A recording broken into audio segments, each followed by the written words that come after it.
Assalamualaikum warahmatullahi wabarakatuh. Shalom, salam sehat, salam sejahtera untuk kita semua. Suara saya bisa didengar, Mas, Mbak? Bisa, Waalaikumsalam Pak. warahmatullahi wabarakatuh. Bisa, Pak. Oke. Ya. Waalaikumsalam warahmatullahi wabarakatuh. Yang udah ngisi presensi dari kelas A 34 orang, yang dari kelas B sudah 22 orang. Berarti yang masuk baru 43 dari 66. Oke, nggak masalah. Yang butuh bukan saya, yang butuh kalian. Mulainya udah terlambat karena saya harus ngelihat absen ya, ngelihat yang ngisi, buka Eldiru di komputer satunya untuk ngecek yang sudah ngisi daftar hadir. Tadi saya bilang kelas A udah ngisi daftar hadir 34 orang. Kelas B yang ngisi daftar hadir 22 orang, tapi yang baru masuk 43. Oke, saya mulai ya. Tadi saya udah buka ya, tapi tidak apa-apa, saya ulangi untuk saya lupa. Assalamualaikum warahmatullahi wabarakatuh. Shalom, salam sehat dan salam sejahtera untuk kita semua. Kita ketemu lagi pada perkuliahan yang ke-13. Kalau tema perkuliahannya itu adalah transparansi dalam pelayanan publik melalui e-budgeting, dan itu nanti menjadi tugas Anda. Sudah saya setting, sudah saya siapkan di Eldiru. Yang penting target saya menyelesaikan bukunya Lisa Wellman. Tapi sebelumnya saya mau menjelaskan ulang ada kekeliruan dari saya. Ini saya buka saja rujukan bukunya, buku aslinya. Udah bisa lihat seperti yang tadi? Sudah, Pak. Sudah, Pak. Oke, saya mau masuk ke perlahan ya, karena itu sampai di halaman 450-an. Ya, pelan-pelan. Kalau ini udah saya jelaskan yang lalu, apa isi buku ini ya. Part 1, part 2 saya sudah saya jelaskan singkat. Nah, ini yang saya mau fokusnya ke masalah extended team ya. Minggu lalu terutama di kelas yang hari Jumat, dan juga yang di kelas ini. Kalau di kelas C kemarin sudah saya luruskan, saya langsung lihat bukunya ya. Nah, seperti ini yang pada fokusnya di chapter 2, Your Digital Team ya, where they are and what they do. Nah, gambarnya yang saya mau fokuskan itu ada nanti pada bagian akhir itu. Saya ulangi lagi, ada kekeliruan penjelasan dari saya yang rancu antara yang disperse dengan yang extended. Kalau yang extended saya bilang sebagai pemberi pelayanan terdepan. Ternyata pemberi pelayanan terdepan itu yang disperse. Yang disperse sampai ke tingkat kelurahan atau kecamatan, sementara bisa ditunggu apa yang dimaksud dengan extended team itu. Maka kekeliruan di situ karena saya setelah selesai kuliah pada 3 kelas minggu yang lalu, saya berpikir merenung, kok saya ada yang salah gitu. Makanya terus saya buka lagi buku ini, saya baca ya. Ternyata betul, hanya saya meluruskan penjelasan saja. Bentar, ini di halaman ada yang digital dulu sih.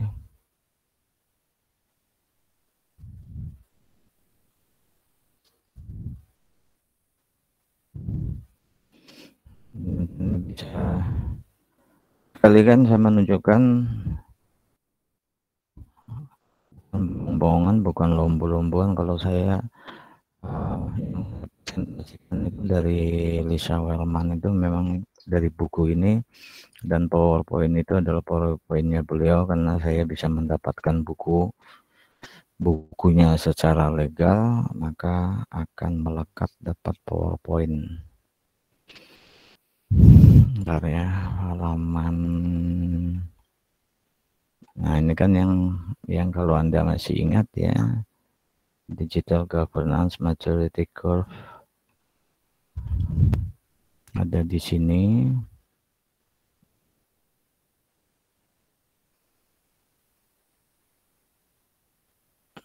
Yang digital apa seperti ini kan ya, yang tentang matrik itu ya.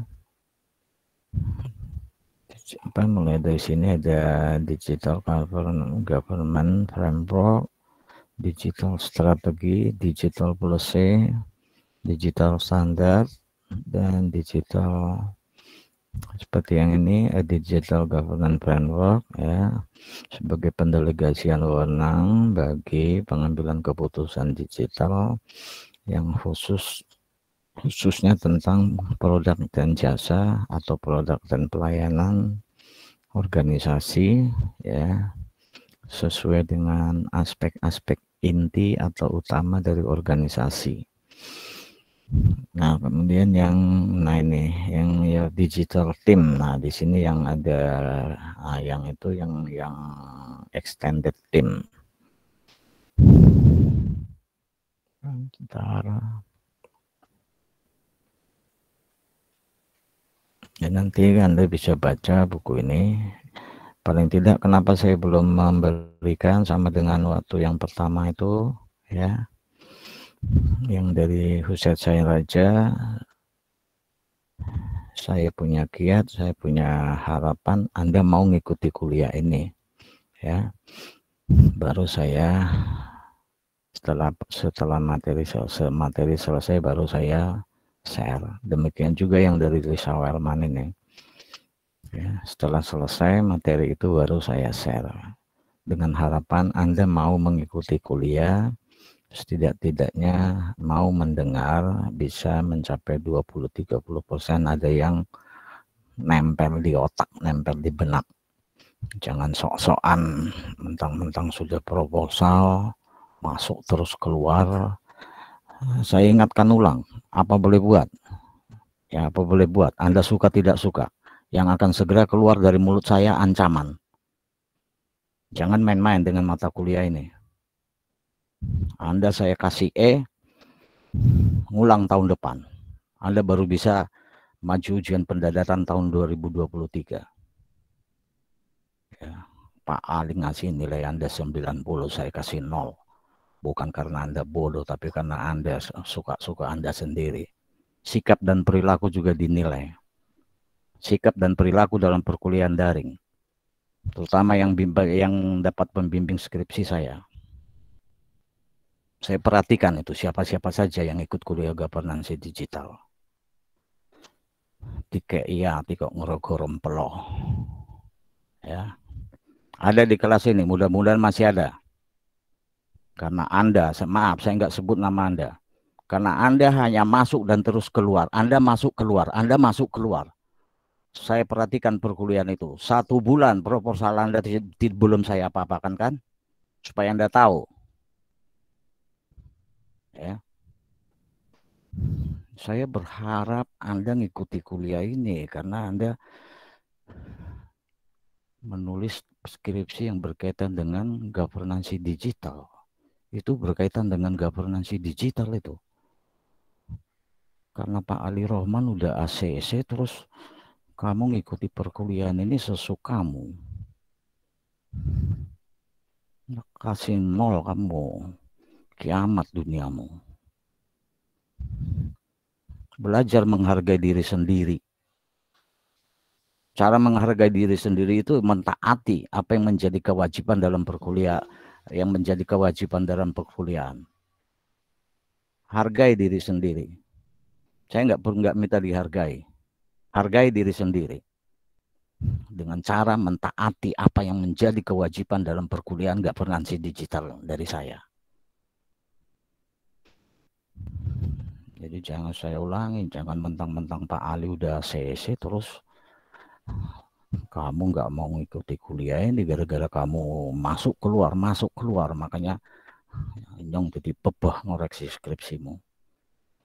Sudah saya ambil dari kampus, itu masih saya letakkan itu di meja kerja saya. Mudah-mudahan jadi renungan. Oke, ini seperti yang lalu yang saya tunjukkan ya, ini ya yang mengenai apa namanya yang ini tadi yang berkaitan dengan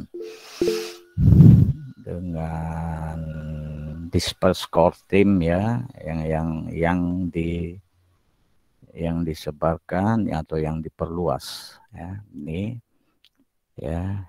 Jadi benar-benar ada dalam buku tersebut. Hanya saja yang berkaitan dengan Stanford University atau yang saya ilustrasikan sebagai pabrik Unilever yang berada di 3 tempat, dia memberikan contoh yang berbeda walaupun di sini ada semua ini ya, di gambar yang lalu itu. Nah seperti ini. Nah saya mau distribute ini yang disebarkan itu justru yang saya mau meralat setelah saya membaca ini, bahwa yang disebarkan itu justru yang sampai ke tingkat terdepan ujung tombak berbeli pelayanan publik. Nanti saya kembali ke matriknya. Jadi itu. Jadi ya sementara yang mana tadi yang gambar bundar-bundar tadi, maaf ya, yang gambar bundar-bundarnya itu tadi, yang ini bukan.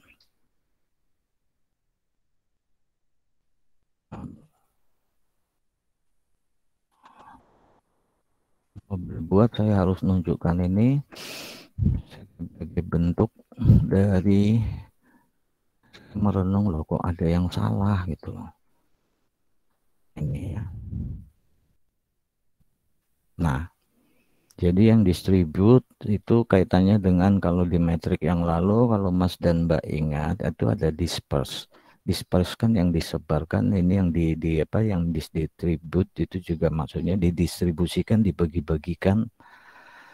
Dengan contoh yang saya bilang, kalau itu pemerintah ya pemerintah pusat, provinsi, kabupaten, kota. Nah kemudian yang pada disperse-nya itulah yang kelurahan atau kecamatan. Sementara extended team itu penjelasan yang lalu saya anulir, saya larat. Extended team itu bukan yang kelurahan kecamatan, tapi yang disperse itu. Jadi kalau disperse itu sampai di kabupaten, di tingkat kabupaten kota, maka kelurahan dan kecamatan masuk di disperse team. Mudah-mudahan membantu apa yang baru saya katakan. Ya, kalau penjelasan saya nggak bisa dimengerti, silakan baca buku ini. Sudah saya posting di LDRU, dan juga materi dari Lisa Wellman PowerPoint ini pun sudah saya posting di LDRU. Jadi silakan diakses, termasuk yang dari Huset Science saja. Ya, digitization in public sector juga sudah. Nah saya mau masuk ke fokus yang ini ya, tadi udah saya bilang distribute team itu yang disebarkan atau yang dibagi-bagikan. Penyebaran atau pembagian itu sesuai dengan unit atau satuan organisasinya, atau bisa merujuk pada unit atau satuan organisasinya, tapi juga bisa merujuk kepada kewilayahan. Kalau kita udah bicara kewilayahan, berarti yang paling dekat melekat itu adalah pemerintah pusat, provinsi, kabupaten, kota, sampai ke dengan kelurahan, kecamatan, itu yang dari kewilayahan. Nah, makanya di sini juga kalau mau dilihat decentralization digital government. Nah, inilah yang kalau mau kalau saya boleh mengatakan, inilah contoh yang pada tingkat provinsi, kan decentralized digital government. Desentralisasi itu kan Apalagi kalau kita rujukannya undang-undang tentang 23 2014 itu kan sampai dengan kabupaten kota. Kan itu yang wilayah otonom. Sementara provinsi kan wilayah administratif. Nah, ini sementara yang ini dikatakan decentralized digital government. Di sini dicontohkan ya United States Food and Drug Administration. Ya. Jadi ini semacam, saya nggak mau mengatakan itu, bukan nggak mau mengatakan, saya mau mensetarakan kalau Mas dan Mbak pernah dengar BPOM, Balai Pengawasan Obat dan Makanan. Pernah tahu kan ya, pernah dengar ya Mbak? Balai Pengawas Obat dan Makanan. Kan di tiap kabupaten, provinsi, kabupaten kota, kalau ini saya mengamini ini seperti Balai Pengawas Obat dan Makanan. Nah, ini kan di tingkat provinsi. Kalau dilihat di sini kan tingkat provinsi. Makanya tadi yang saya sampaikan itu bahwa yang disperse itu ada yang sampai kepada pemerintah pusat, provinsi, kabupaten, kota, sampai dengan ujung tombak kelurahan, kecamatan atau desa. Nah, ini ya. Ya Mbak siapa namanya? Masih bisa ngikuti suara saya? Masih bisa. Masih Pak. Masih Pak. Mbak siapa ini? Istiainun Rohman. Mengamini enggak kalau apa yang saya katakan di sini dengan contoh yang barusan itu kurang lebih itu adalah BPOM, Balai Pengawas Obat dan Makanan. Coba lihat sini. Food and Drug.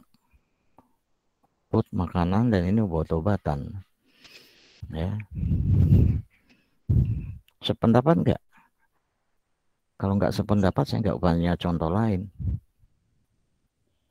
Iya Pak, saya sependapat dengan Bapak. Nah, yang lain ada yang enggak sependapat?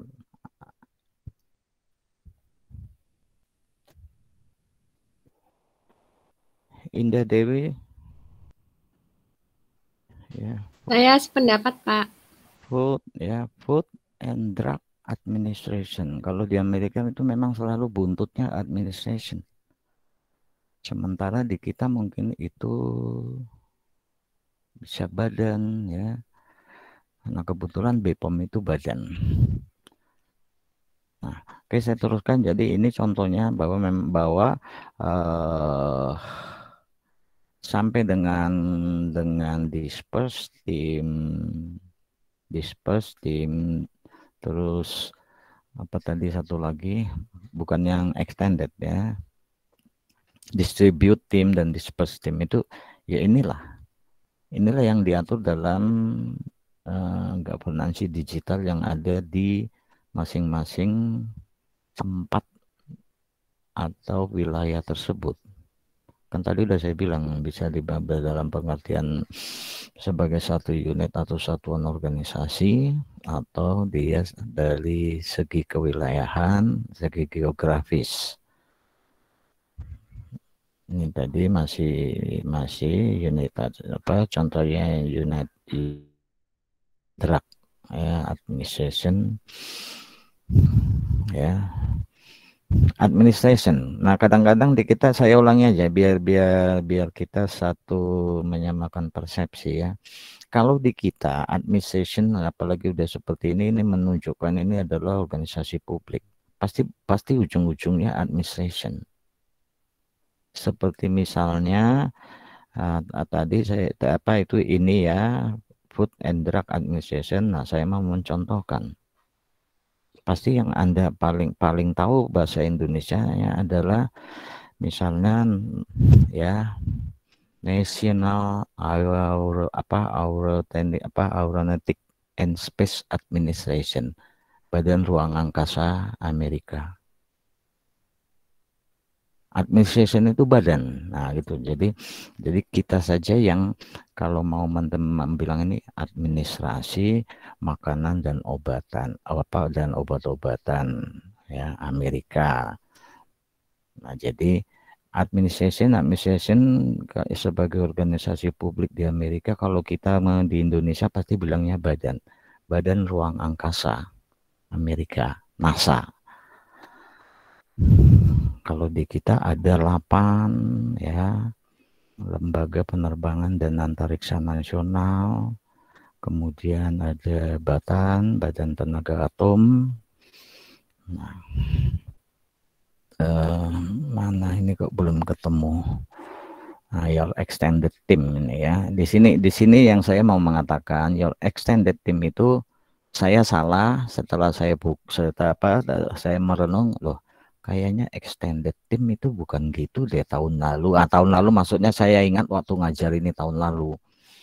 Nah, terus saya cek ulang bukunya, nah ternyata benar saya salah bahwa extended team itu bukan yang terdepan, maksudnya seperti dengan yang saya ilustrasikan di 2 kuliah sebelumnya, itu adalah pada tingkat kelurahan dan kecamatan, itu ternyata bukan itu. Extended team bukan itu. Justru kelurahan kecamatan itu masuk ke dalam disperse team sebagai bagian dari distribute team. Mudah-mudahan bisa nangkap dengan mengingat gambar yang tadi dan gambar-gambar yang sebelumnya ya. Ini contoh-contoh, silakan Anda baca. Tidak menutup kemungkinan ke depan Anda akan bekerja. Siapa tahu salah satu di antara Anda bekerja masuk ke suatu departemen itu ditempatkan di situ. Nah, ini ya. Ini yang menjadi bahan renungan dari saya, sehingga saya menyadari ada yang salah ya. Nah, extended digital team atau tim digital yang diperluas ya, kalau mau dibilang extended ya, diperluas, itu mencakup sumber daya non karyawan yang mendukung kehadiran atau keberadaan digital Anda. Lisa Weilman itu menggunakan Anda gitu loh ya. Ya, saya ulangi bahwa tim digital yang diperluas itu mencakup sumber daya non karyawan atau non pegawai. Otomatis yang dimaksud dengan non pegawai adalah bukan pegawai yang menjadi bagian dari unit atau satuan organisasi pemberi pelayanan berbasis IT yang kita sebut dengan governance digital. Jadi bukan pegawai. Bukan pegawai kecamatan, bukan pegawai kabupaten, kota, provinsi. Nah, extended digital team, DIS itu maksudnya ini ya. DIS itu yang dimaksud dengan DIS itu ini. Ya. Jadi kalau Anda menyimak ada kata DIS, ada kata IT, ada kata DEM, pasti saya akan menyebutkan apa yang menjadi pokok yang dibahas. Jadi DIS itu yang dimaksud di extended digital team. Jadi tim inti yang diperluas ya, tercakup di dalamnya, termasuk di dalamnya adalah sumber daya seperti penyediaan layanan hosting pada situs-situs web, agensi atau agen-agen interaktif, artinya interaktif yang yang saling berhubungan, yang saling kontak dengan semua yang terlibat dalam governance digital, serta dan mitra implementasi teknologi. Artinya mitra yang merancang bangun, yang mendesain governance digital itu. Jadi perusahaannya, jadi dia sebagai konsultan, sebagai penyedia teknologi itu, baik teknologi hardware maupun software. Jadi ini yang saya luruskan ketika saya di 2 pertemuan kuliah sebelumnya sempat memfokuskan ini sebagai pemberi pelayanan publik berbasis aplikasi teknologi komunikasi dan informasi melalui governance digital sebagai pemberi pelayanan terdepan atau ujung tombak, dan saya katakan itu kelurahan atau kecamatan. Ternyata itu tidak ada di situ, tapi dia itu berada di distribute tim. Kemudian yang berikutnya di sini di sini nggak muncul disperse team. Jadi itu yang saya luruskan. Jadi ini dia berada di luar. Pertama, bukan sumber daya pegawai. Bukan sumber daya pegawai yang menjadi bagian atau pegawai dari organisasi pemberi pelayanan berbasis digital itu. Bukan. Jadi di luar. Di luar berarti kalau mau disetarakan dengan konsultan, ya bisa juga konon katanya Pak Ali itu pengamat, ya misalnya sebagai pengamat, ya seperti itu. Jadi dia kalau pengamat kan orang yang bisa mengamati, bisa menganalisis, bisa mengevaluasi governance digital yang diberikan atau pemberian pelayanan publik berbasis digital yang diberikan oleh organisasi tertentu. Dia itu bisa mengamati apa kelebihan, apa kekurangannya. Jadi di situ juga bisa saya tambahkan dengan contoh, bisa juga pengamat.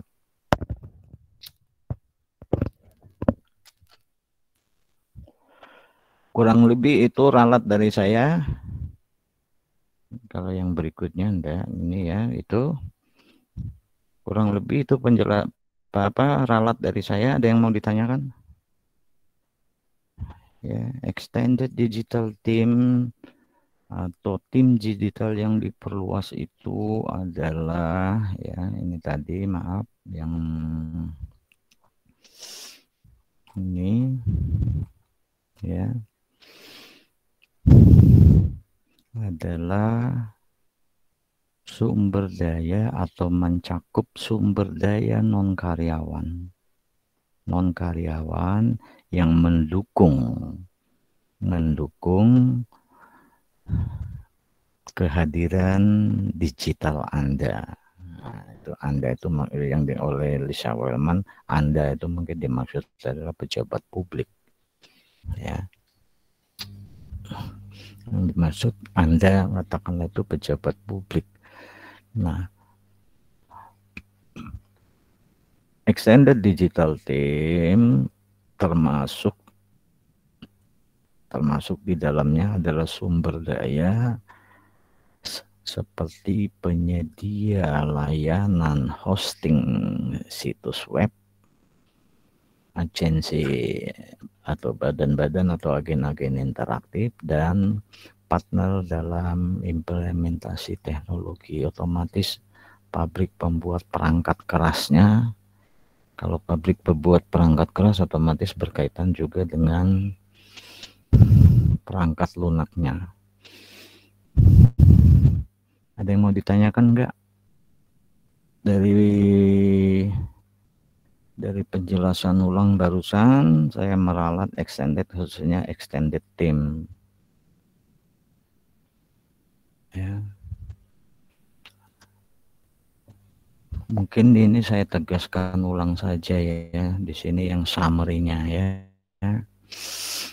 Your digital team digital Anda mencakup spektrum yang menyeluruh dari atau pada sumber daya manusia yang diperlukan untuk mengelola kehadiran digital Anda. Tim ini memiliki 4 komponen. Tim inti, ya, tim yang tersebar atau disebarkan, komite dan kelompok kerja serta extended team. Tim inti adalah tim yang bertanggung jawab dalam mendefinisikan dan mengimplementasikan platform inti digital dan untuk menetapkan standar yang harus dipatuhi, ya, yang harus dipatuhi oleh seluruh tim, dan menetapkan standar yang harus dipenuhi oleh seluruh anggota tim digital.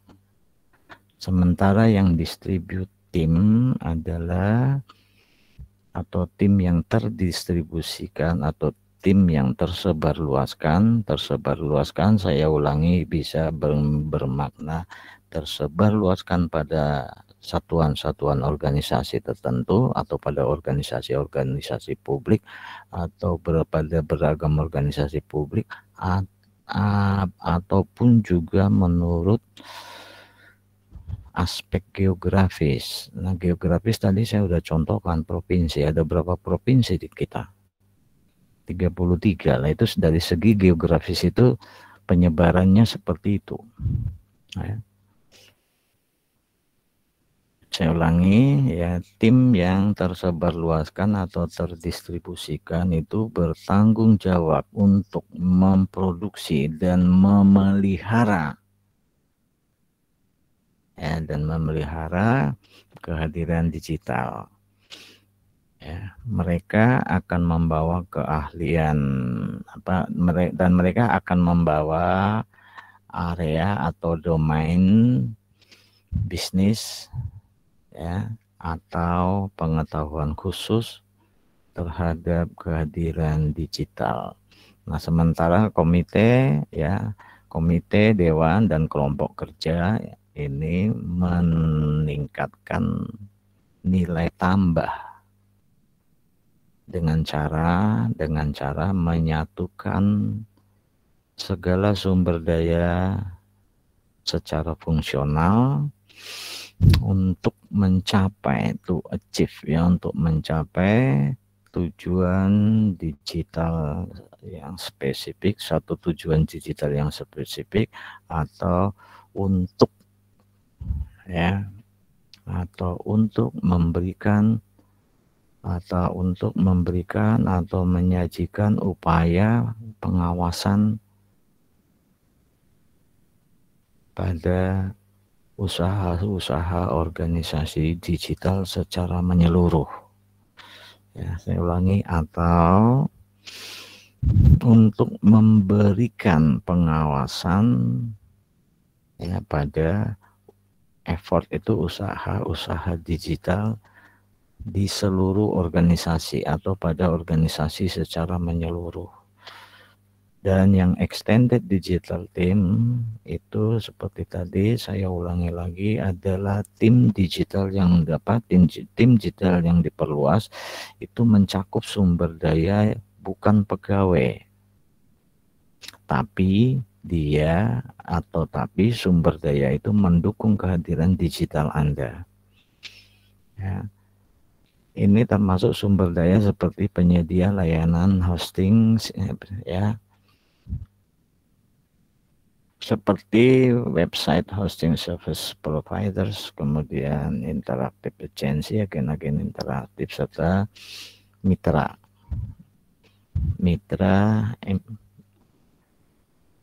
implementasi teknologi. Saya ulangi, ada yang mau ditanyakan enggak? Dari gambar-gambar yang tadi, dari dua perkuliahan sebelumnya paling tidak. Setelah ini diluruskan, saya tetap masih mengatakan bahwa meralat bahwa yang extended team itu saya salah, sempat mencontohkan sebagai kelurahan atau kecamatan. Justru kelurahan atau kecamatan itu ada pada disperse. Ya, disperse yang sangat dekat dengan distribute. Ada enggak yang mau ditanyakan?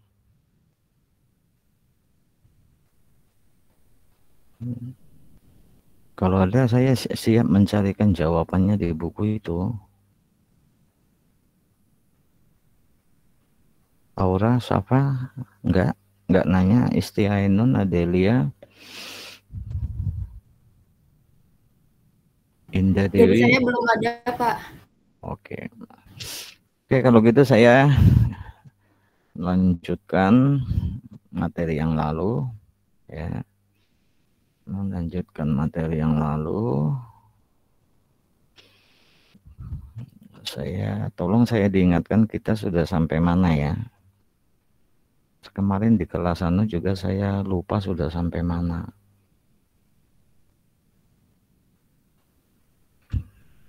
Udah bisa dilihat? Udah sampai itu belum? Nah, tak nyeruput kopi. Gimana Mbak Indah? Kamu yang rajin kuliah, Aura, Safa, Istiainun.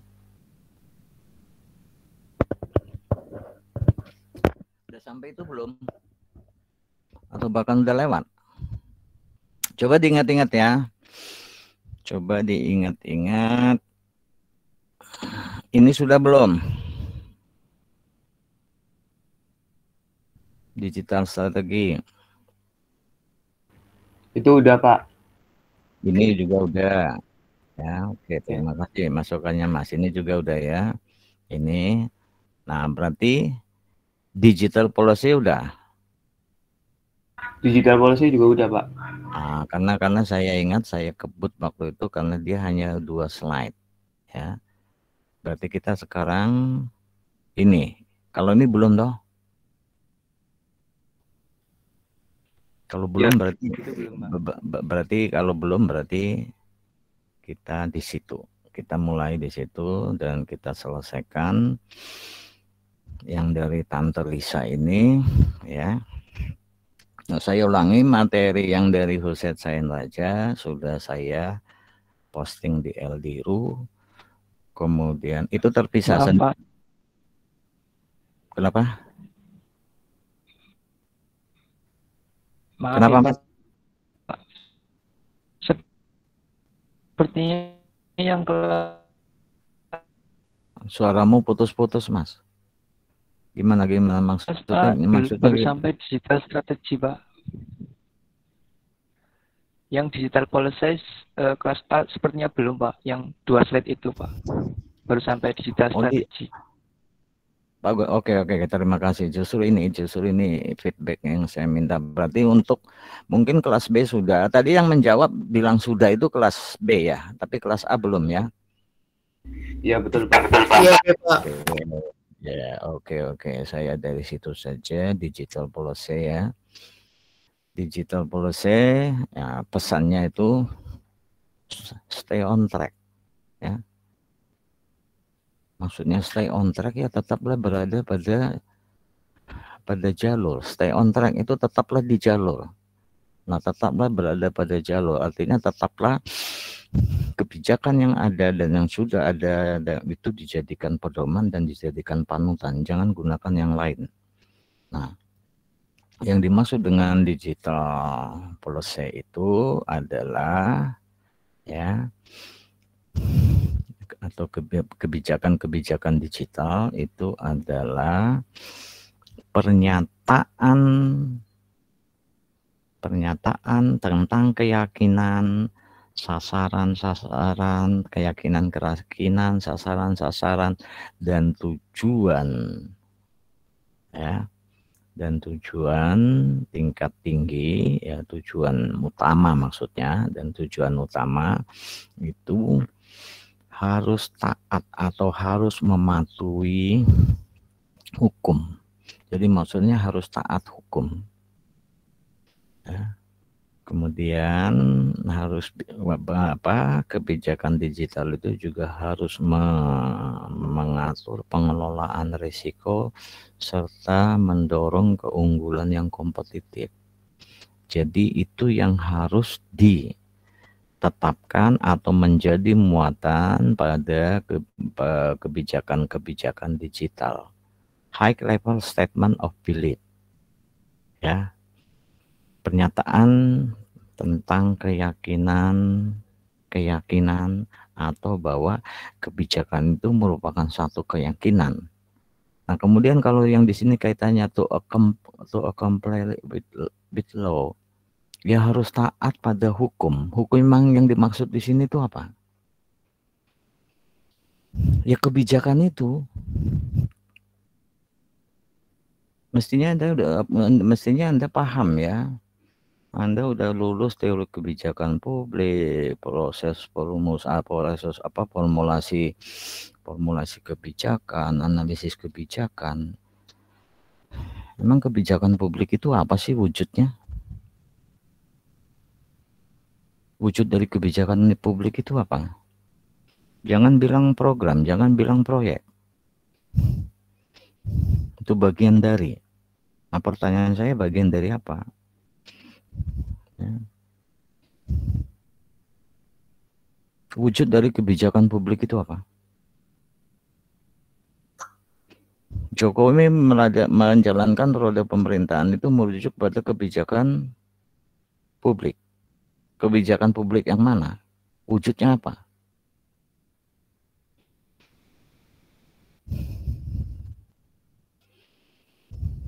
Udah pada lulus keuangan negara kan?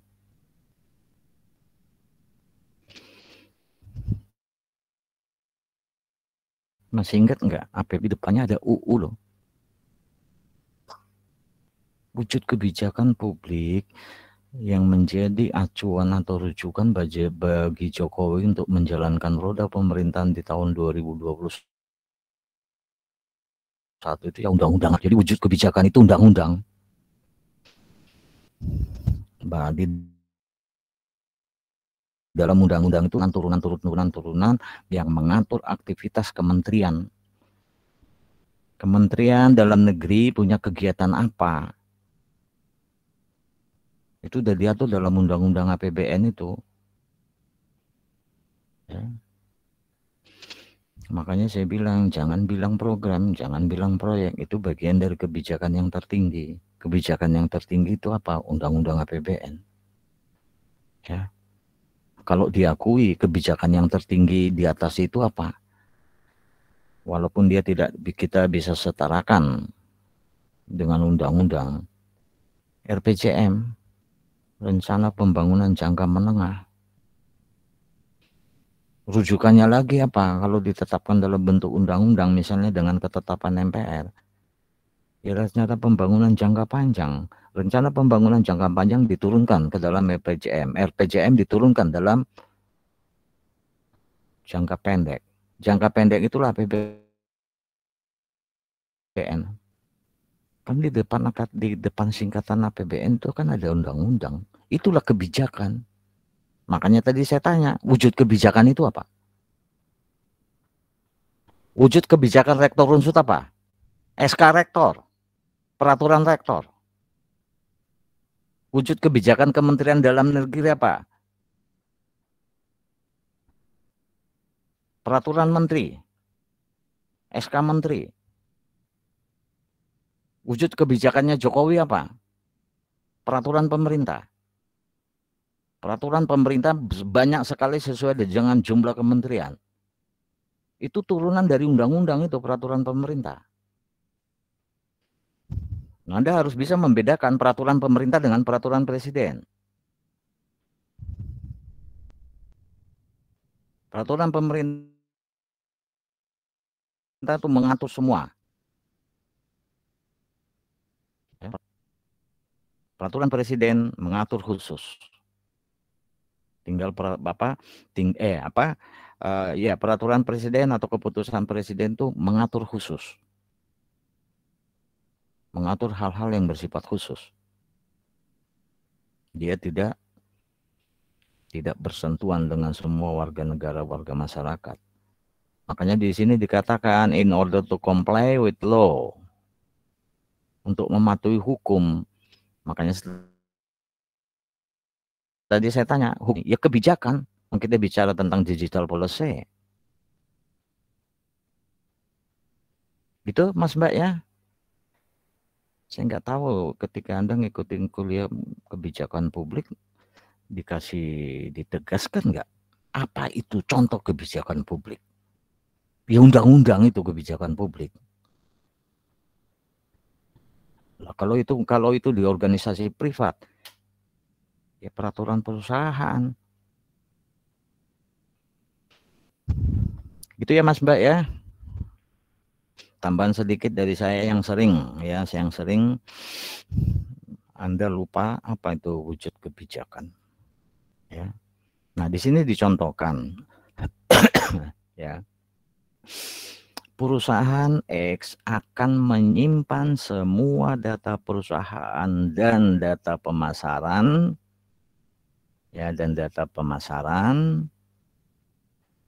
dalam atau pada jurisdiksi nasional, tata hukum nasional. Dan perusahaan harus menolak data yang masuk melalui wilayah atau infrastruktur dari negara lain selain dari negara di mana situs itu berada. Coba dikaitkan dengan big data. Ada apa big data? Saya mau nanya. Ada big data? Apa wujud big data? Kalau kemarin Anda ngikuti seminar akademiknya MAP, Anda bisa tahu apa big data. Big data, saya mau bilang, big data ya semua data yang ada. Data apa saja ada. Tergantung cara mengumpulkannya, tergantung mining datanya.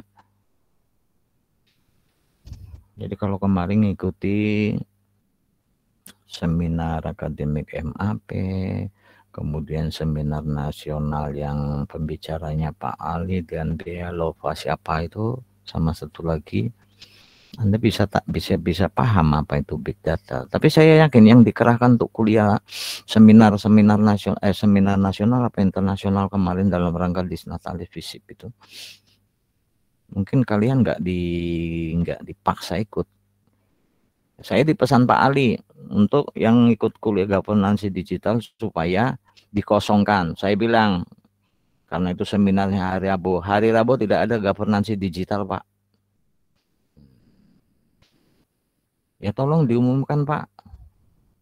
Kan Pak Ali yang mau jadi pembicara. Pak Ali aja yang mengumumkan di grup. Tak balik ngono, biar kalian tahu. Enak aja merintah orang tua. Ya Bapak aja yang ngantuk di sel di grup. Yang penting hari Rabu tidak ada kuliah governance digital. Jadi mahasiswa yang ikuti governance digital tidak saya kerahkan untuk itu. Justru saya kosong dua mata kuliah hari Rabu gara-gara seminar itu. Nah di sini fokusnya adalah bahwa kita tidak boleh ya harus menolak ya jurisdiksi nasional and the company shall provide data from traveling through the territory. Harus menolak data yang berasal atau masuk melalui wilayah atau infrastruktur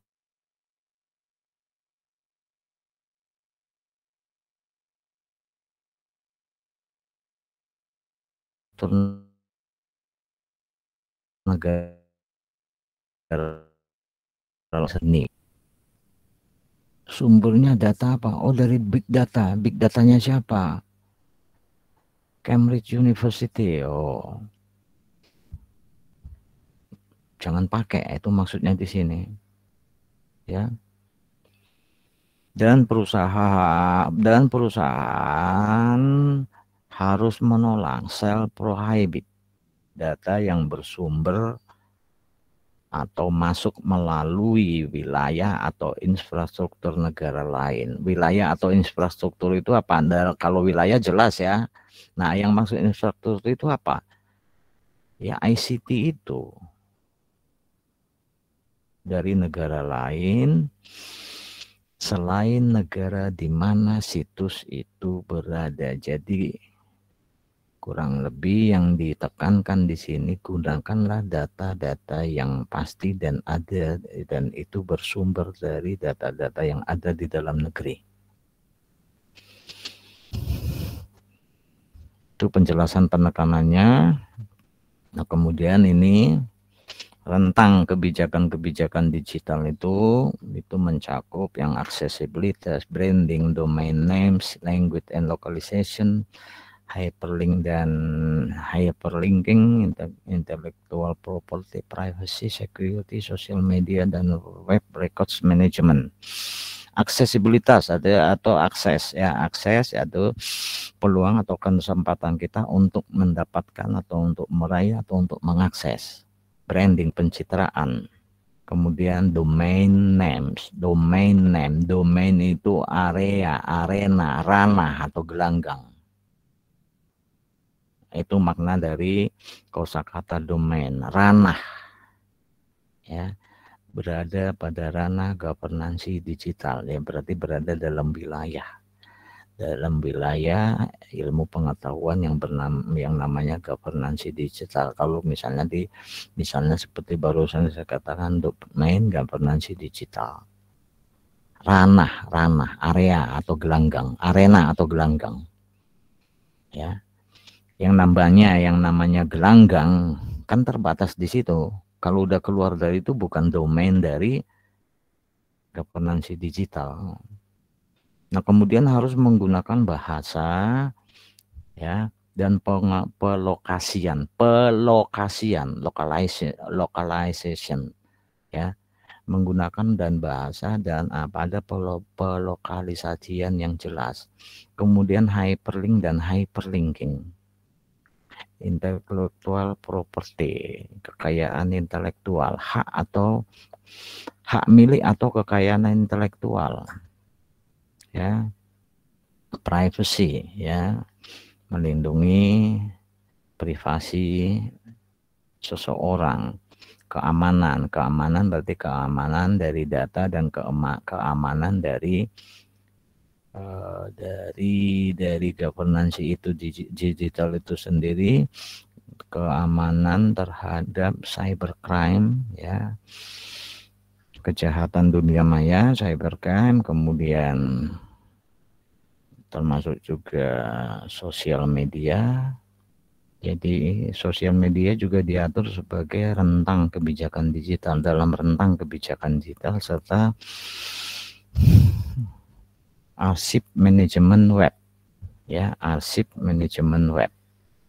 Nah, kalau hyperlink atau hyperlinking saya contohkan yang mana hyperlink dan yang mana hyperlinkingnya. Ketika Anda meminta sesuatu berseluncur, ya, launching dengan Google Chrome, Anda mengetik governansi digital, maka dia langsung ngelink,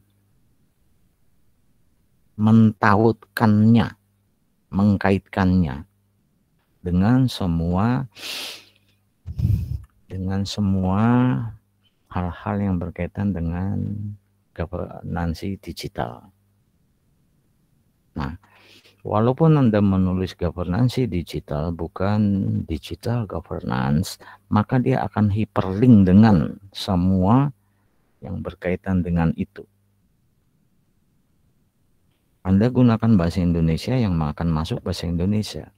Tapi kalau Anda menggunakan secara bersama-sama digital governance, tanda strip, tanda penghubung, terus, ya, digital governance, ya, atau governance governansi digital bahasa Indonesia dan digital governance. Nah, itu dia akan langsung ngelingnya itu atau mempertautkannya. Google atau Mozilla itu akan mempertautkan semuanya pada hyperlink dan hyperlinking, ya. Lebih tepatnya mengkaitkannya, mempertautkannya dengan hyperlink yang memuat keyword digital governance atau governance digital. Sebenarnya dia secara di semua yang dilakukan oleh Mozilla atau Google Chrome itu sebetulnya hyperlinking, mempertautkan semua link, ya, mempertautkan semua link. Makanya kita bisa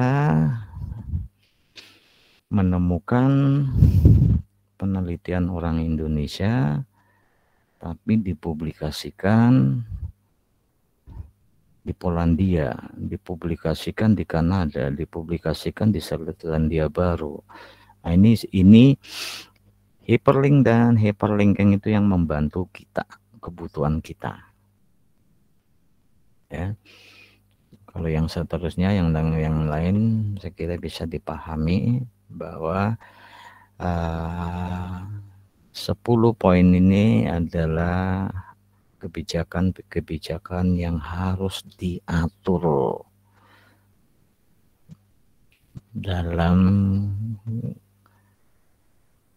kebijakan digital, dalam digital policy. Oke, ada yang mau ditanyakan sebelum saya lanjut ke digital standard?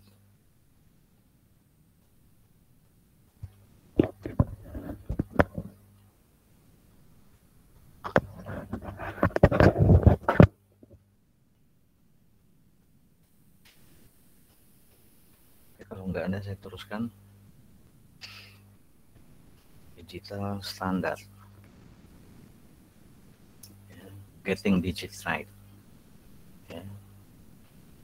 Digital standard, getting digit right. Nah,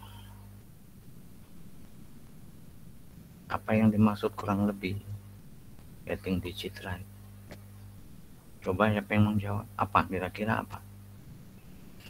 Getting digit right. Nah, dapatkanlah, perolehlah, ya. Apa?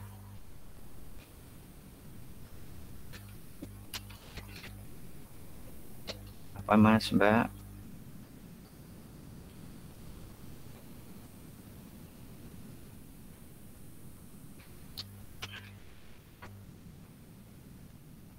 Kok diem?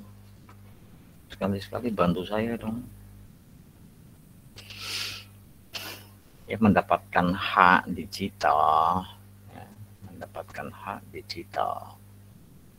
Artinya bahwa dengan adanya standar-standar itu, maka segala sesuatu yang diatur dalam digital, dalam digital itu ada hak dan kewenangannya yang tidak bisa dilampaui oleh, ya katakanlah, digital yang lain, gitu ya. Seperti misalnya kan yang berkaitan dengan hal-hal tertentu, mungkin Anda pernah mencoba mendownload artikel tertentu. Anda diminta mendaftarkan diri sesuai dengan email Anda, atau saya contohkan saya saja, kadang-kadang diminta Facebook, ya, sinkronizing dengan Facebook, ya yang paling mudah aja saya jawab Facebook. Nah, terus baru saya bisa download.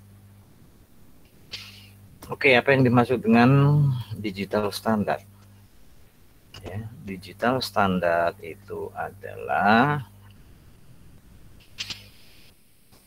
spesifikasi formal yang memandu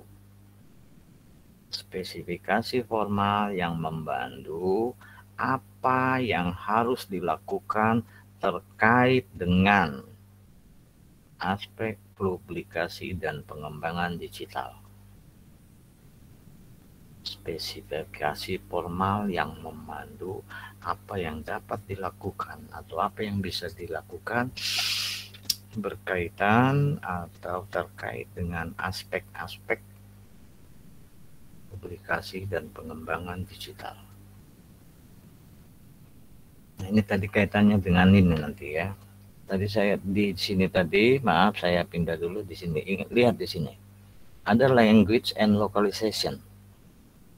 Nah, contoh ya, contoh standar, maksudnya contoh digital standar itu ini ya. Memformat tautan untuk ditampilkan, artinya untuk ditampilkan pada web atau konten ya, memformat tautan untuk ditampilkan.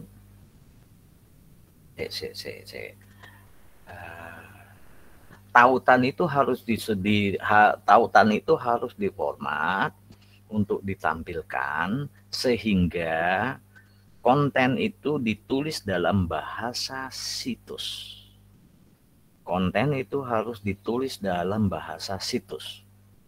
Contohnya, gunakanlah en Espanyol. Maaf, saya bukan orang Spanyol. Jangan in Spanish. Ya.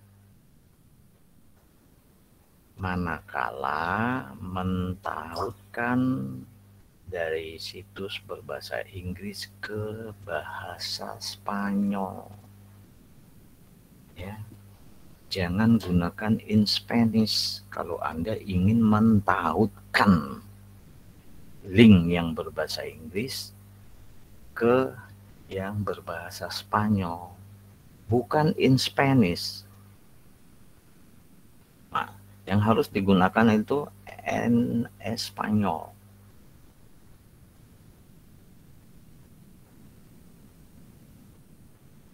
Saya yakin Mas dan Mbak paham ya. Saya yakin Mas dan Mbak paham. Sama dengan yang saya ilustrasikan tadi. Ya. Anda gunakan bahasa Indonesia. Makanya di sini tadi ada tentang kebijakan digital itu berkaitan dengan language and localization. Nah, di sini dibilang kalau Anda mau mentautkan dari situs berbahasa Inggris ke situs berbahasa Spanyol, jangan pakai in Spanish tapi pakailah en Spanyol. Kalau Anda mau mentautkan dari situs berbahasa Inggris atau dari situs berbahasa Inggris ke bahasa Indonesia, Anda harus ngetik apa? Jangan ketik in Indonesian, tapi ketiklah Indonesian. Nah, kurang lebih begitu. Mudah-mudahan saya salah. Saya nggak yakin ya, nggak yakin dengan yang barusan. Ya. Nah, kalau misalnya Anda mau mengkaitkan dari karena ini yang Singgawe Tante Lisa dia bilang Inggris. Nah, kalau ini saya ganti dengan Indonesia. Ya, saat mentautkan dari bahasa Indonesia ke bahasa Inggris, apa yang harus digunakan?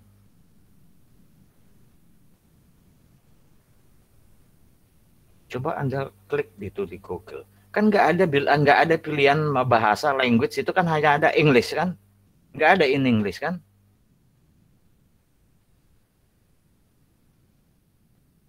Itu contohnya dan itu faktanya. Jepang, Anda nulis apa? Jangan tulis Japanese. Japanese itu bisa berarti bahasanya, orangnya, ya, budayanya. Anda mau ngetik Belanda. Jadi dari bahasa Indonesia ke Belanda, Anda mau masuk ke situs itu. Apa yang Anda ketik? Kan yang dikenal kan yang dikenal kan Holland kan. Kemudian Italia, yang Prancis, France. Kan gitu. Itulah yang dimaksud dengan di sini spesifikasi formal yang memandu apa yang harus dilakukan terkait dengan aspek publikasi dan pengembangan digital. Contohnya, memformat tautan untuk ditampilkan sehingga konten ditulis dalam bahasa situs. Jadi memformat tautan yang akan ditampilkan sehingga konten itu harus ditulis dalam bahasa situs. Harus ditulis dalam bahasa situs, so that content is written in the language of the site.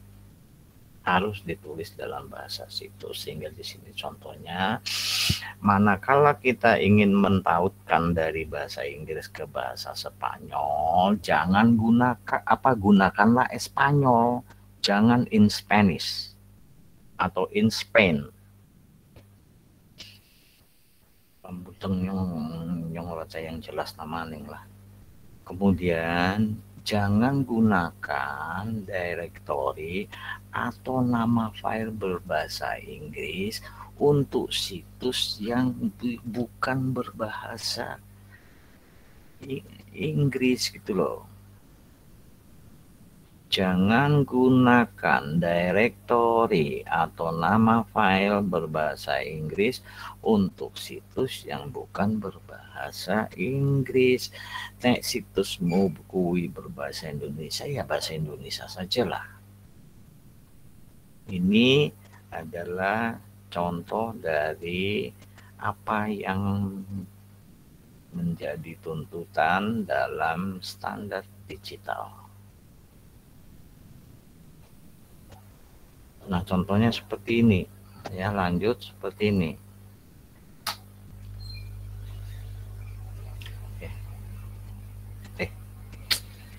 Kok N toh?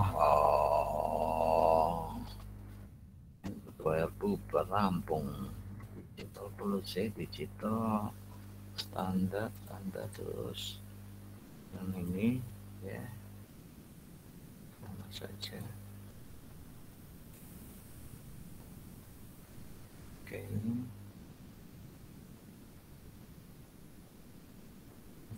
Gelap sini.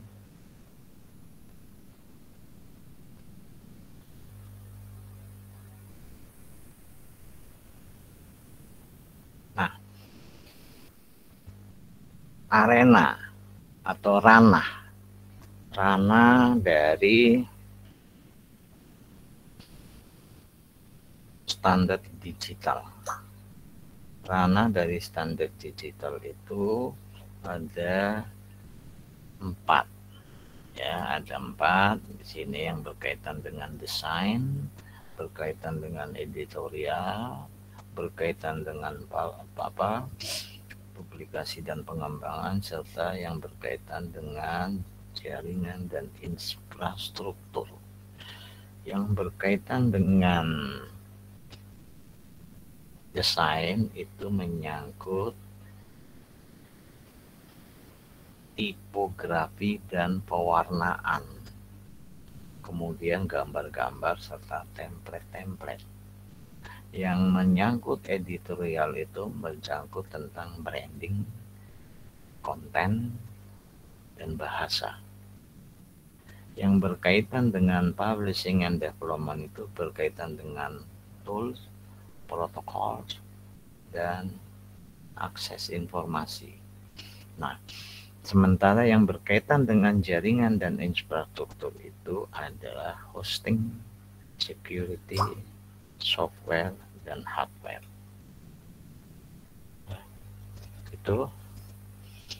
Itulah ranah ya, domain atau ranah atau arena atau gelanggang yang diatur sebagai standar digital yang mencakup desain ada 3, yang mencakup editorial ada ini, yang mencakup publishing development ada 3, tool protokol information access yang mencakup network dan infrastruktur ada 4, hosting, security, software, dan hardware. Nah, saya coba jelaskan yang berkaitan dengan desain. Itu artinya harus menggunakan tipografi tertentu, warnanya tertentu. Ya, saya ambil contoh, saya kasih contoh. Ya, mestinya web unsur dominasi warnanya apa harusnya? Sesuai dengan warna bendera unsur. Kalau itu domainnya atau subdomain, visip sebagai subdomain dari domainnya unsur, misalnya pemilihan warnanya harusnya apa, yang dominan apa, dengan selalu menggunakan misalnya background warna oranye, kan itu warna bendera unsur. Nah kemudian gambar, ya gunakanlah gambar misalnya gedung yang baru. Nah baru kemudian template-templatenya apa-apa saja yang berkaitan dengan aktivitas pelayanan akademisnya apa saja. Nah kemudian yang bagian editorial itu membuat branding konten dan bahasa. Ya. Makanya sesungguhnya saya mau mengatakan ya 80% dosen unsur itu bisa mengaplikasikan LDIRU kalau menggunakan bahasa Indonesia. Jadi LDIRU-nya ke bahasa Indonesia juga. Sama mungkin dengan Anda. Anda sangat familiar mengaplikasikan Google Chrome kalau berbahasa Indonesia. Maaf, bukan saya sok-sokan karena sejak 30 tahun yang lalu itu semua yang berkaitan dengan hardware, software komputer itu awal-awal dulu hanya bahasa Inggris. Jadi saya terlalu akrab dengan bahasa Inggris. Ketika saya disuruh membantu seseorang di kampus dengan minta dicarikan sesuatu, begitu Google Chrome-nya bahasa Indonesia, saya malah kagok, malah keder. Terus saya bilang, izin tak pindah saya nang bahasa Inggris. Aku malah bingung nggak bahasa Indonesia, saya bilang gitu. Bukan sok-sokan, karena udah kebiasaan 30 tahun nih. Ya. Mosok saya buka Google Chrome harus saya terjemahkan dulu. Di bahasa Inggris apa ya? Baru kemudian diklik. Nah, makanya language ya. Nah, saya contohkan LDIRU, saya contohkan Asia yang akrab dengan Anda. Dia harus menggunakan bahasa apa? Setting LDIRU boleh ya, karena software aslinya berbahasa Inggris. Tapi begitu tampil kan bahasa Indonesia. Ya, kalau nggak dirubah-rubah di LDIRU itu kan bilangnya topik 1, topik 2. Kan itu topik itu kan TOPIK itu kan bahasa Indonesia. Kalau bahasa Inggris kan dia pakai C. Nah ini gunakan branding, pencitraan. Nah, kalau branding atau pencitraan otomatis kaitannya dengan sini loh. Dengan apa itu? Dengan color. Dengan warna benderanya visip apa, warna benderanya unsur apa, itu berarti berkaitannya dengan branding, dengan pencitraan. Terus kontennya apa sih? Konten yang harus ada di unsur itu apa sih? Unsur kan lembaga pendidikan tinggi, lembaga pendidikan. Ya. Maksud saya adalah jangan sampai iklan masuk. Nah, itu misalnya ya bahasanya harus bahasa Indonesia. Kemudian yang berkaitan dengan publikasi dan pengembangan ya ada alat-alatnya, ada protokolnya, ada cara-caranya. Dan kita mempunyai akses ya atau bisa mengakses informasi. Dan jaringan dan infrastruktur itu berkaitan dengan hosting, security, software, dan hardware. Nah kalau ini berada pada kita dan atau kita harus menyesuaikan dengan apa yang dituntut oleh browsing system yang kita pakai. Ya. Misalnya ada yang menuntut situs-situs tertentu itu menuntut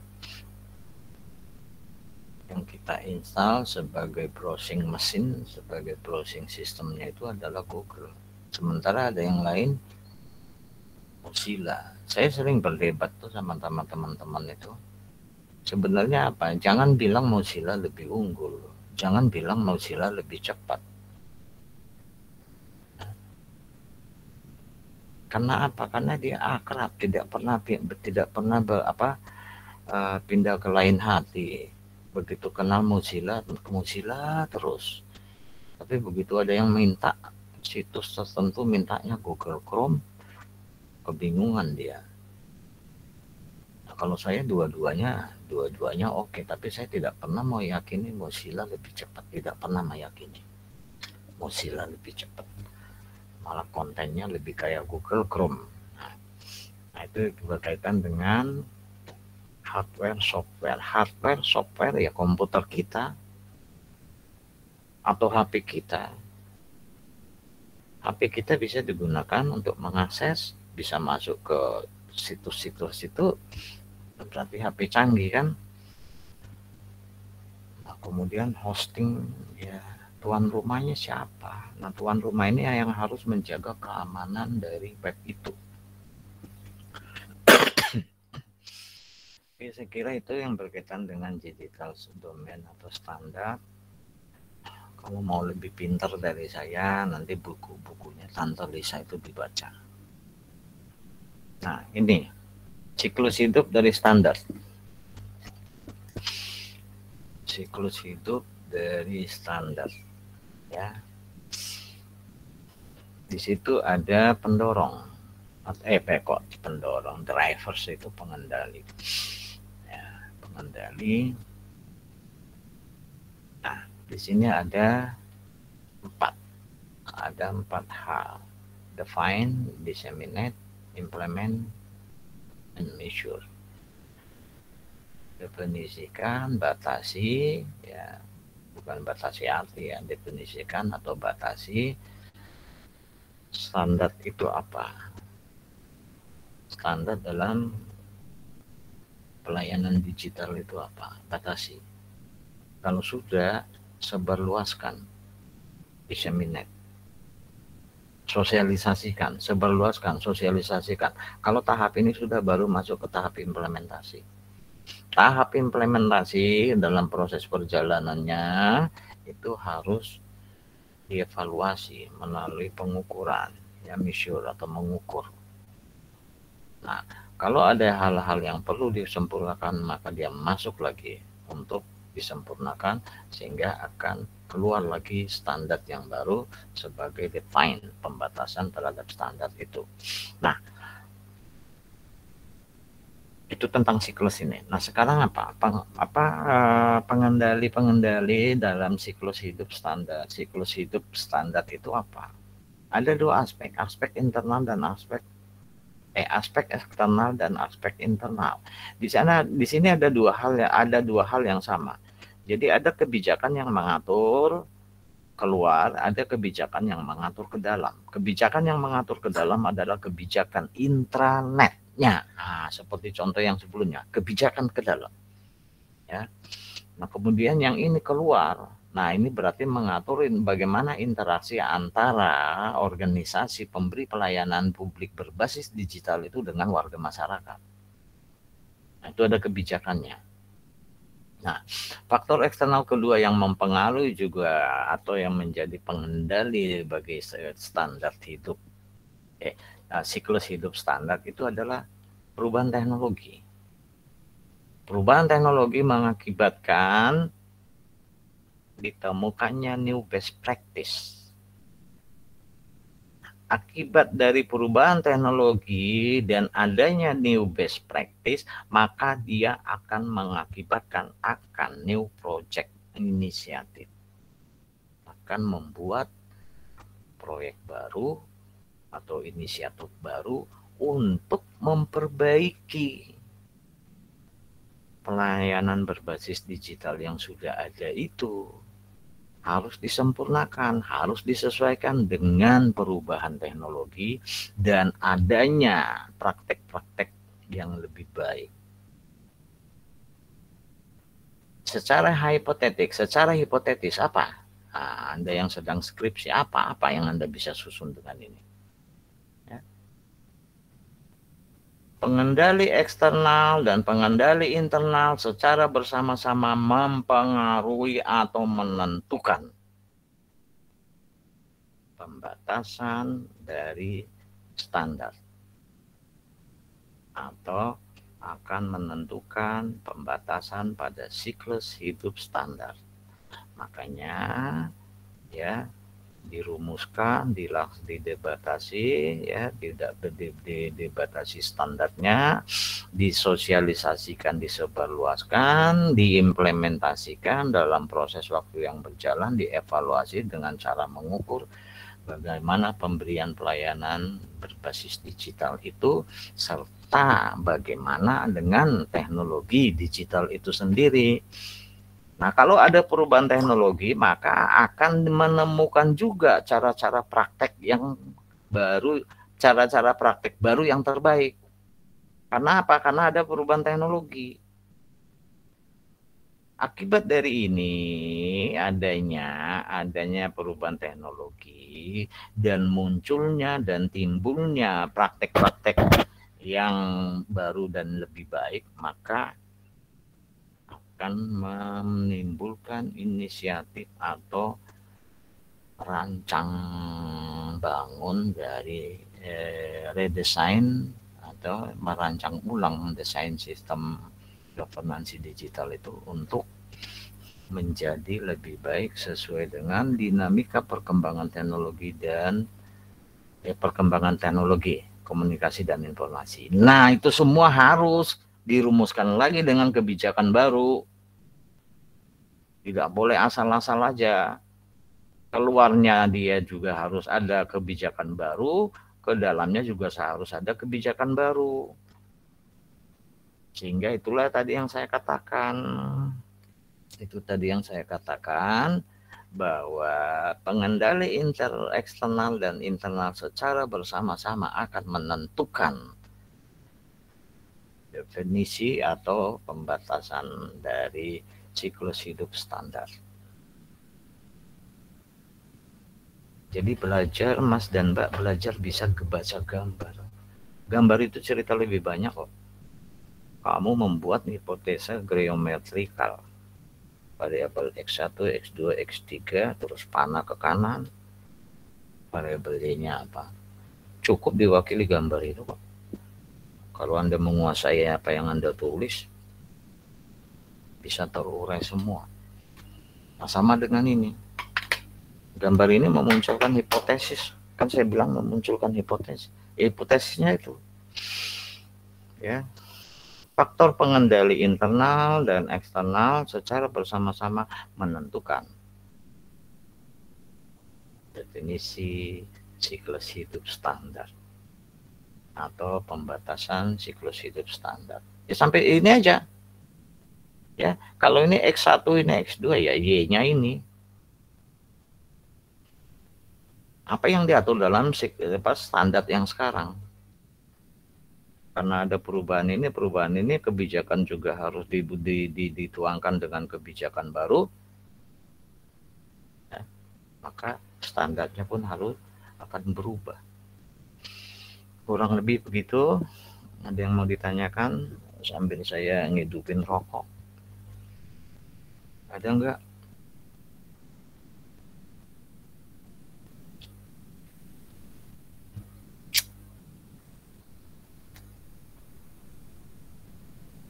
Lah maksud saya yang bimbingan skripsinya itu saya yang sudah disetujui.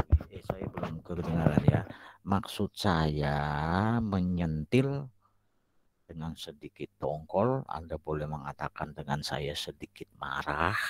Itu yang pembimbing skripsinya yang sudah disetujui Pak Ali, pembimbingnya kedua saya. Maksud saya ikutlah kuliah governance digital ini supaya Anda paham bahwa yang Anda tulis itu masih kurang. Apa nyepelekan saya karena saya cuma S2, pembimbing satunya S3. Ya jangan gitulah Mas. Hari Jumat yang lalu saya bilang, karena kamu saya lihat awalnya ada. Maaf, saya nggak nyebut namamu kalau masih ada di sini. Saya nggak nyebut namamu. Minggu lalu saya sebut namamu. Ini kaitannya dengan apa yang kamu tulis. Kamu mau neliti tentang governance digital. Melu kuliah kipe ora gelem. Ya, saya itu goblok, Mas. Saya goblok, dosen paling goblok di dunia itu saya. Tapi saya masih tetap mau belajar. Jadi kalau Mas sudah pintar, ya masih belajar lagi lah supaya lebih pintar.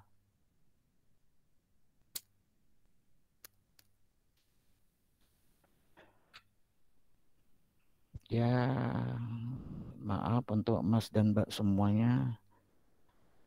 Sebetulnya saya berkepentingan supaya yang bersangkutan itu menulis proposalnya itu benar.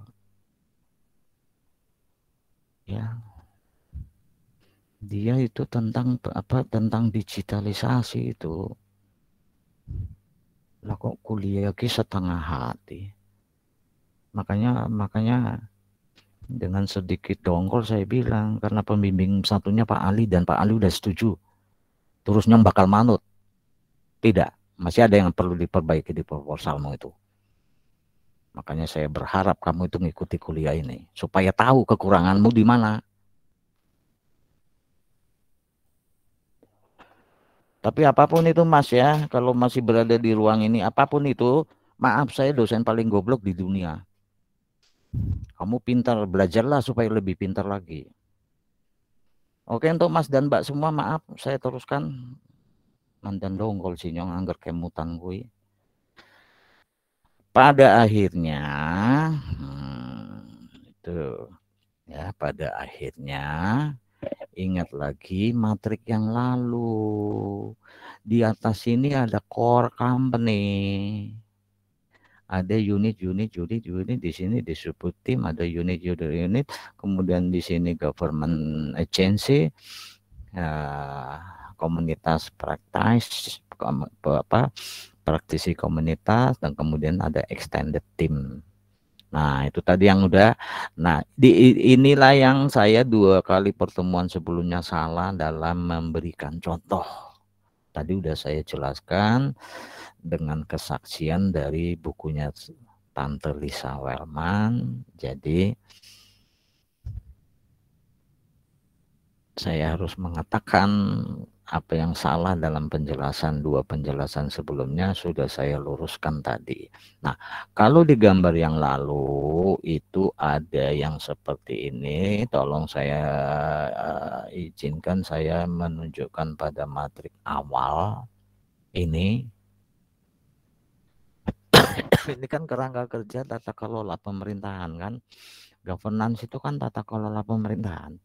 Nah, kan di sini ada company digital, core, disperse, distribute team, council, and working group, extended team itu masih ada.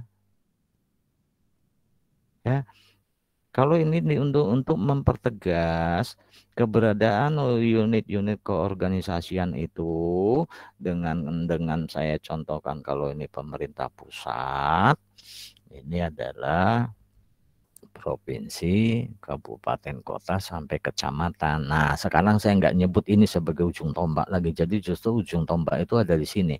Karena kabupaten, kota, kelurahan, dan kecamatan. Nah, itu ralat dari saya. Ya, ini ke sana. Ya, terus di sini ya, area accountability. Ya, seperti ini. Nah, akhirnya setelah itu selesai dengan digital strategi, digital policy, digital standard, maka akhirnya inilah dia. Ya, tetap ada unit keorganisasian. Makanya saya juga mau mengatakan, ya, kalau itu jadi satu kesatuan pemerintah Republik Indonesia dalam arti yang seluas-luasnya, berarti presiden berserta pembantunya, core-nya itulah kementerian-kementerian. Kemudian ini ke bawah, kementerian itu punya apa di tingkat provinsi, kabupaten, kota. sampai dengan tingkat desa atau kecamatan. Yang mungkin ada di tingkat desa atau kecamatan itu kira-kira apa? Kalau misalnya itu Kementerian Kelautan dan Perikanan, di provinsi ada enggak? Di kabupaten kota ada enggak? Tidak semua kabupaten kota ada. Apalagi kota yang berada di tengah-tengah seperti kota Solo, kota Magelang, kota Salatiga, ya enggak ada laut atau pantainya. Tapi kalau Tegal ada. Tegal itu sebagai kota dan juga sebagai kabupaten. Nah, distribut timnya itulah yang sampai di tingkat kecamatan. Menganulir atau meralat 2 pertemuan yang lalu itu saya salah di sini. Extended team itu saya bilang yang membeli pelayanan terdepan. Nah, sekarang saya revisi. Pemberi pelayanan terdepan itu di sini, kabupaten, kota, kecamatan, dan kelurahan. Nah, sementara council and committee itu ada di semua.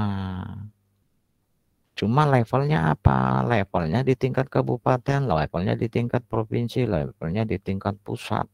Siapa ini misalnya council and committee?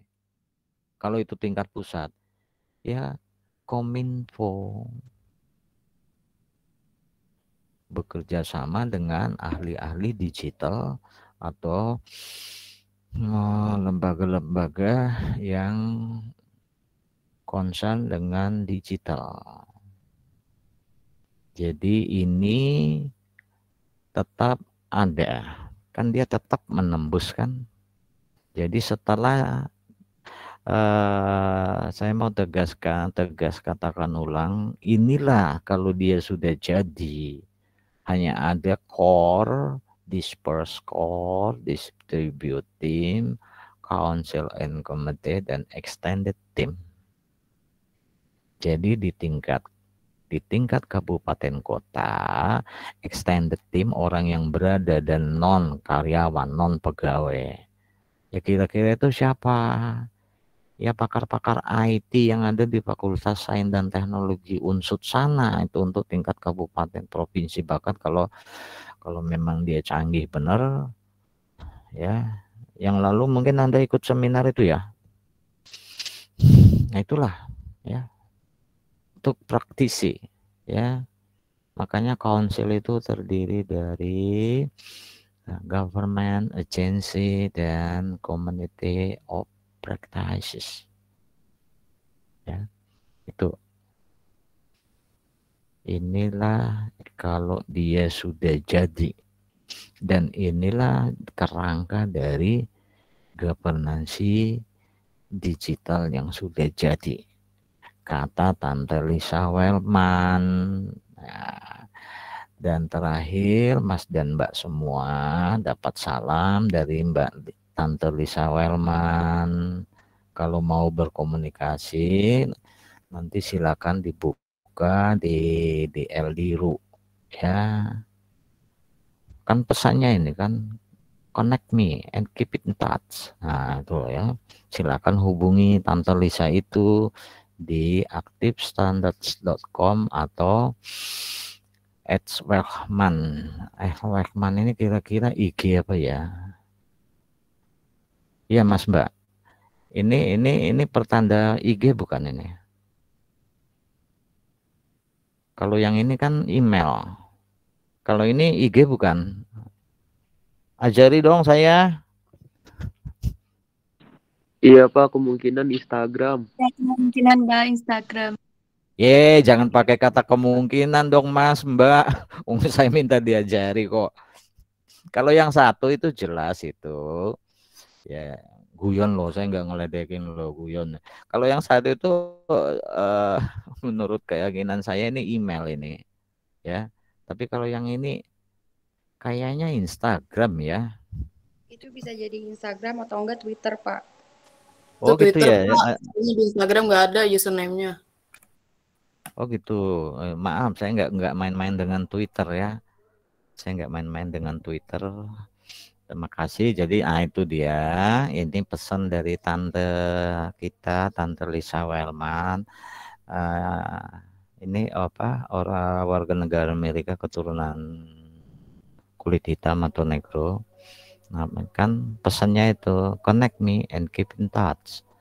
Hubungi ini. Dan terima kasih dari Tante Lisa Wellman. Saya juga ikut-ikutan terima kasih Anda sudah mengikuti perkuliahan dan atau materi dari bukunya Tante kita ini, Managing Chaos in, ya betul ya. Oh, Information Governance, di sini ada judulnya kok, Information Governance in an Online Era. Jadi itu, maka dengan demikian perkuliahan ini hari ini maksud saya selesai, dan perkuliahan hari ini selesai. Minggu depan tidak ada kuliah, karena itu minggu depan tentang Smart City. Anda mengumpulkan tugasnya di kelas masing-masing pada jam masing-masing. Ya. Kalau kelas Jumat menghendaki juga dikumpulkan hari Selasa boleh, akan saya setting, nanti silakan nanti kepala suku atau koordinator kelas atau admin menghubungi minta apakah yang kelas B minta tetap hari Jumat. Jadi jam 07 saya buka, saya tutup 9.30 bagi kelas B, dan bagi kelas A saya buka 9.45, saya tutup jam 12.10 untuk mengunggah tugas review individu yang berkaitan dengan Smart City. Jangan lupa diunggah, semua tugas harus di PDF-kan. Kuarto spasi 1,5. Ya. Gitu ya. Jadi minggu depan ada kuliah, baru kemudian ketemu terakhir 2 minggu lagi di kuliah. Kalau Eldiru bilang yang ke-15, karena yang ke-16 itu UTS. Ada yang mau ditanyakan berkaitan dengan tugas minggu yang lalu? Silakan ditambahkan referensi-referensi lain yang Anda anggap mendukung. Karena Pak Ali sudah nge-share PowerPoint beliau, ya. Ada yang ditanyakan tentang tugas yang lain, atau mungkin yang dari kelas B langsung usul tetap sesuai dengan jadwal hari Jumat. Akan saya setting hari Jumat untuk perkuliahan minggu depan yang khusus hanya mengunggah tugas review tentang Smart City. Ada yang ditanyakan berkaitan dengan tugas itu? Sebelum saya tutup.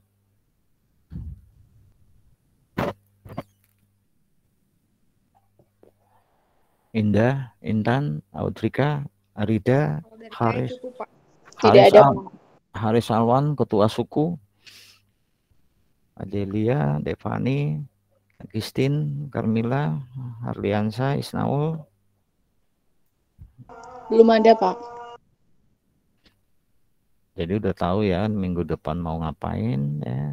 Brilian Fala, Devani, Dian Islami, Ena Meita, Farhan, Vela, Perlan, Gavara, Harliansa, Huki, Ilham, Gusti, Indah Dewi Rahayu, Gusti Ainun Rahman, Isnaul Umi, Khalif Bagus, Karis Alpan yang saya bilang tadi. Ini kepala suku kelas apa ini? Haris, Mas Karis. B ya? Kamila Isnaini, Mas Haris, kamu kepala suku kelas apa? Admin kelas apa gitu loh? Litwina, Lulu, Meli, Melinda, Nurul Hanifah, Nur Wahyu, Primadana, Putri Ayu Lestari, dan seterusnya. Enggak ada ya? Oke, dengan demikian, maka sebelumnya maaf, kadang-kadang saya masih manusia, diajak maju nggak mau maju, jadi dongkolnya saya keluar. Ya, kalau ada salah-salah kata, saya minta maaf. Kita ketemu 2 minggu lagi pada pamungkas tentang kerjasama antar daerah. Maka dengan mengucap puji dan syukur kehadirat Gusti Allah, perkuliahan kita dapat kita tutup, kita akhiri. Wassalamualaikum warahmatullahi wabarakatuh. Shalom, salam sehat, salam sejahtera untuk kita semua. Amin. Terima kasih, Pak. Terima kasih, Pak. Terima kasih, Pak. Terima kasih, Pak.